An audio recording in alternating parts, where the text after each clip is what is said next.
Hello chess friends and welcome to Zarov's chess channel and welcome to the round 11 of the Grand Chess Tour in 2019 in Croatia. So this is now the last day of this very nice tournament. It was really one of the best chess tournaments in history, and as expected Magnus Carlsen won the tournament. But the most important thing was, I think, for Magnus Carlsen to get even some more rating points, because he can break his own record. His own record was 2882. Now his current rating after the win that I wanted to show you today against Vacier Lagrave is 2881.7. So he needs just one more point in order to break his own world record in classical game rating. It's really huge success, and he's really near to this magical 2900, which is of course one possible continuation for him, because he's playing really some dangerous chess. I would express it this way: he doesn't lose games, he wins this equalish games, and this is unbelievable success by this one of the best chess players in chess history. So today I wanted to show you this last game here by Magnus Carlsen against Vacier Lagrave. Really great Grunfled game, and Magnus Carlsen, I think, plays a really nice Grunfeld opening. He'll be probably in many chess books in the Grunfeld defense as white. I haven't seen that someone has really played some counterplay against this Grunfeld setup that he has prepared in the game against Shakhriyar Mamedyarov. I think Magnus Carlsen had huge winning chances, missed some opportunities, but he really I have seen now many Grishchuk was really crushed in the Grunfeld defense by Magnus, and today also Vacier Lagrave, I think, without counterplay in this opening. So let's see the game. D4 was played by Carlsen. We have knight on F6 and now C4 played by Carlsen. We have G6, knight on C3, and now this D5. The common Grunfeld setup. We have knight on F3. Here possible idea is also very interesting idea with queen on b3, but Magnus doesn't go into these lines. Bishop on g7, and here c takes d5, knight takes on d5, and now e4. Still common theory. So knight on c3, b takes c3. As said, as I always love to say when I analyze some Grunfeld games, the main idea is for black here to challenge white center in order to open the position for the dark square bishop, of course with some also bishop on g4 ideas, because the bishop on g4 attacks the knight, which is the defender also of the central d4 pawn. So that's why these are the main ideas in the Grunfeld, of course also with knight on c6, really to challenge white center. White's idea, of course, is to stay compact in the center, to have some kind of an advantage with this pawn central control that you have created. And here Vacier Lagrave played also the common idea, c5. We have bishop on e3, queen on a5, and here queen on d2, now knight on c6, and rook on b1. This rook on b1, Magnus has played, of course, in a different move order against Shakhriyar Mamedyarov, in which Shakhriyar Mamedyarov made the mistake and played immediately b6. You can also watch this game analyzed by me. You see the problems about this b6 move, because you leaving always this light square diagonal open for this against this rook on a8. Here after rook on b1, Vacier Lagrave simply played this c takes d4 idea. We have c takes d4, and here if you try something like queen on d2, well, it's even possible to take here with the king, because now the game switched immediately from a middle game into an end game, and it's very good to have a king in the center when you're playing an endgame. The king, after the queens are off the board, is not so endangered. Still, we can go and play on our very powerful central control with the pawns. All of these pieces are on very active squares. Like I said, the rook on b1 is perfectly fine. The bishop has a good diagonal. So basically, our main problem would be to defend this d4 pawn. So here, potential continuation could be castling, but now bishop on d3, and now after bishop on g4, simple d5 is possible. So here, really gaining some space. And but here after c takes d4, black simply castled, so Vacier Lagrave simply castled. Now finally Magnus took off the queens with queen takes on a5, knight takes on a5, and now bishop on d3. So you see how Magnus is trying to have a really compact position. He's playing with his pieces like a hedgehog, and he wants to stay on this central control because that's the main advantage that you have in the continuation of the game. And you see how Magnus Carlsen will exploit his main advantage in the game. Bishop on g4, and here castling played by Carslen. And I've mentioned also in some of my games, analyzed games in the Grunfled, that from black's perspective, I would always wait a little bit till white does make this h3 move. Then I would take, of course, a bishop on f3 with an attack on d4. I think here a perfectly move is rook from a to d8, and then if you play h3, then of course I'll take. The threat is to take immediately the pawn d4. So that's why here white would be forced after rook from a to d8 to play the move d5, and here we can play maybe b6, knight on d2 could be the continuation, getting out of the pin. But now e6 wouldn't be so good, but I think here you have at least some kind of counterplay here immediately to take off this bishop with bishop on f3, like Vacier Lagrave did. After g takes f3, you see black wasn't even challenged and took out this knight immediately. Of course here e6 because there are some threats also. After maybe potential rook on d8, we can also play bishop on g5 in order to attack this pawn on e7. So that's why first e6, and here Magnus played rook on d1, and of course now rook from f to d8, bishop on f1 protecting this d4 pawn, and now b6. Now the position is fixed here on the queen side, and this moment Magnus immediately uses to get the advantage of the bishop pair. He plays a very powerful move, very good idea here, bishop on a6. We want to place the bishop on the most active square. Here the bishop is perfectly fine. We're staying on the central control with his pawns. We are not allowing some jumps of the knight on c4. So this bishop is also restricting a potential rook on c8 idea. Of course, black's idea would be to occupy the c file in some occasions. Rook on d6 here played by black, and now rook from b to c1.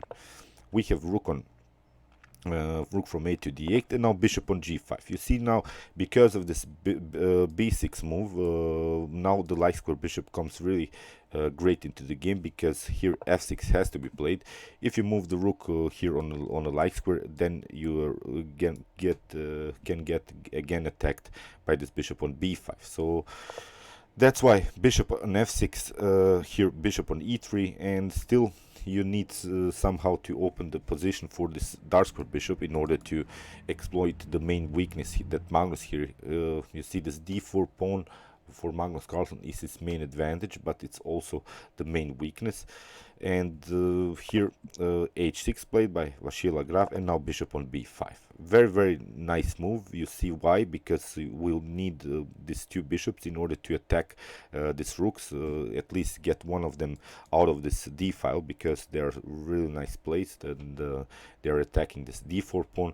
Here f5 was played, and now Magnus finds the best move. You can pause the video and try to find really the best idea here, because of course you have the threat here to play maybe the move f4, which could deflect this bishop from the defense of d4, and of course it's the move d5, and this opens really the position for, if we play with the bishop pair, we want to have, of course, an open position. We want to have open diagonals, open files for the rooks, for the bishops. And there's always this threat, of course, the knight on a5 is protecting this bishop on c4 idea. But if this knight gets out of this a5 square, there are some tactical threats with bishop on c4 if, for instance, the rook takes the pawn on d5. So that's why here g5, because here in possible continuations the e takes d4, if you play e takes d4 here, Then bishop on f4 can be played here by Carlsen. Rook on f6, you see you get out again of this, you have to get out of this d file, and then we can simply take e takes d5, and here it's a perfect position. We have a passed pawn, we have the bishop pair, we can also play forward with this pawn on d6, then after that on d7, and really threat promotion by bishop on c7. So these bishops are controlling this most important two squares that white's pawn needs to make progress. And here the same idea. If you take f takes e4, then f takes e4, and again after e takes d5, then again bishop on f4. So that's the main idea about this d5 move. Very powerful move by Magnus Carlsen. Rook on f6 can be played, but now you see we have bishop on c7, and again it's really dangerous here for black. You cannot attack because then you get even bishop on d7. So that's why after d5 g5 was played in order to prevent this very important bishop on f4 idea. And here Magnus finds again a very nice move, bishop on d2. Now he wants to do the same thing, but not through the square f4, but only here with the square b4. So here we have again the same idea. So f takes e4, we have f takes e4, now a6 played by Vacier Lagrave, a very interesting move, a very nice counterplay. If you take here bishop takes on a6, then the position can get simplified because e takes d5 can be the continuation, and then after this very annoying bishop on b5, here we have rook on c6, and we can at least trade off some more pieces. After e takes d5, we have then rook takes on e5, and the position is here really simplified. I think this would be a draw. So that's why Magnus after a6 didn't fell for this trick. He played simple, calm bishop on a6. Not a problem. You see this bishop is controlling also a potential b5 move, so this knight would be hanging. So the knight is here a little bit out of game, and still we have possibilities to place the bishop on b3 and again create a very dangerous attack on light squares. So here e takes d5 finally was played. Now we have the idea, bishop on b4, like I said with bishop on f4 it was the same idea, and now rook on e6, and now rook takes on e5, rook takes on d5, pardon me. And here maybe a better idea for black would have been to play the move rook on b8, getting out of this d-file mess.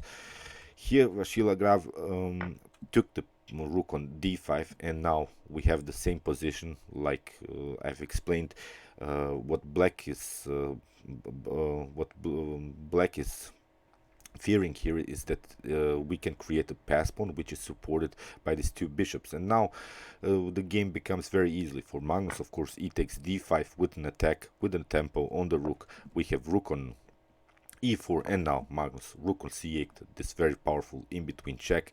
King on f7 was played, and now a3 supporting these bishops. We want to stay with these bishops on these two very important diagonals because we want to push the pawn forward. That's our main idea. Here b5 played by Vacier Lagrave, and pardon me, bishop on e5 played by black, and here bishop on e8 played by Carlsen with a direct attack on the king. We have king on g7, and now we have d6. You see white is two more moves far away from a potential promotion. Rook on d4 played, and now simple d7. You see it's really dangerous here for black. It's basically already a losing game, but let's see the continuation. Knight on b7 preventing some d8 moves, but now bishop on e7 again with the same idea to just push the pawn forward. Rook on e4 was played, rook on c6 by Carlsen, rook on d4, and in this position black even resigned because in the next move we can even take this knight and take it out, and then after that promote, and white will have of course a completely winning endgame here. So very nice game. You see, I don't think that Vacier Lagrave had here some counterplay. Very smooth win for Magnus Carlsen. Very well played with his pawn breakthroughs, with his bishop pair very actively, and that's of course I think it was a deserved win. So congratulations to Magnus Carlsen for this winning this tournament. He won all of these tournaments that he has played now in 2019, all of these best tournaments. This tournament was really one of the best in chess history, so it's unbelievable what Magnus Carlsen does these days, and he still needs, I think, just one more rating point and he'll break into his own records in classical chess ratings. So I'm really happy that we are living now in this Magnus Carlsen era, because he's playing really something else. Okay, I hope you enjoyed this game, and meanwhile you can watch my other commented chess games with some other Grand Chess Tour chess games here in Croatia. I've taken some pictures, I've been in one round and I've seen the top grandmasters. It was really a great thing for me. And you can also watch my best chess games of all time if you want to see the best chess games that have been ever played in chess history. And you can also subscribe to my channel.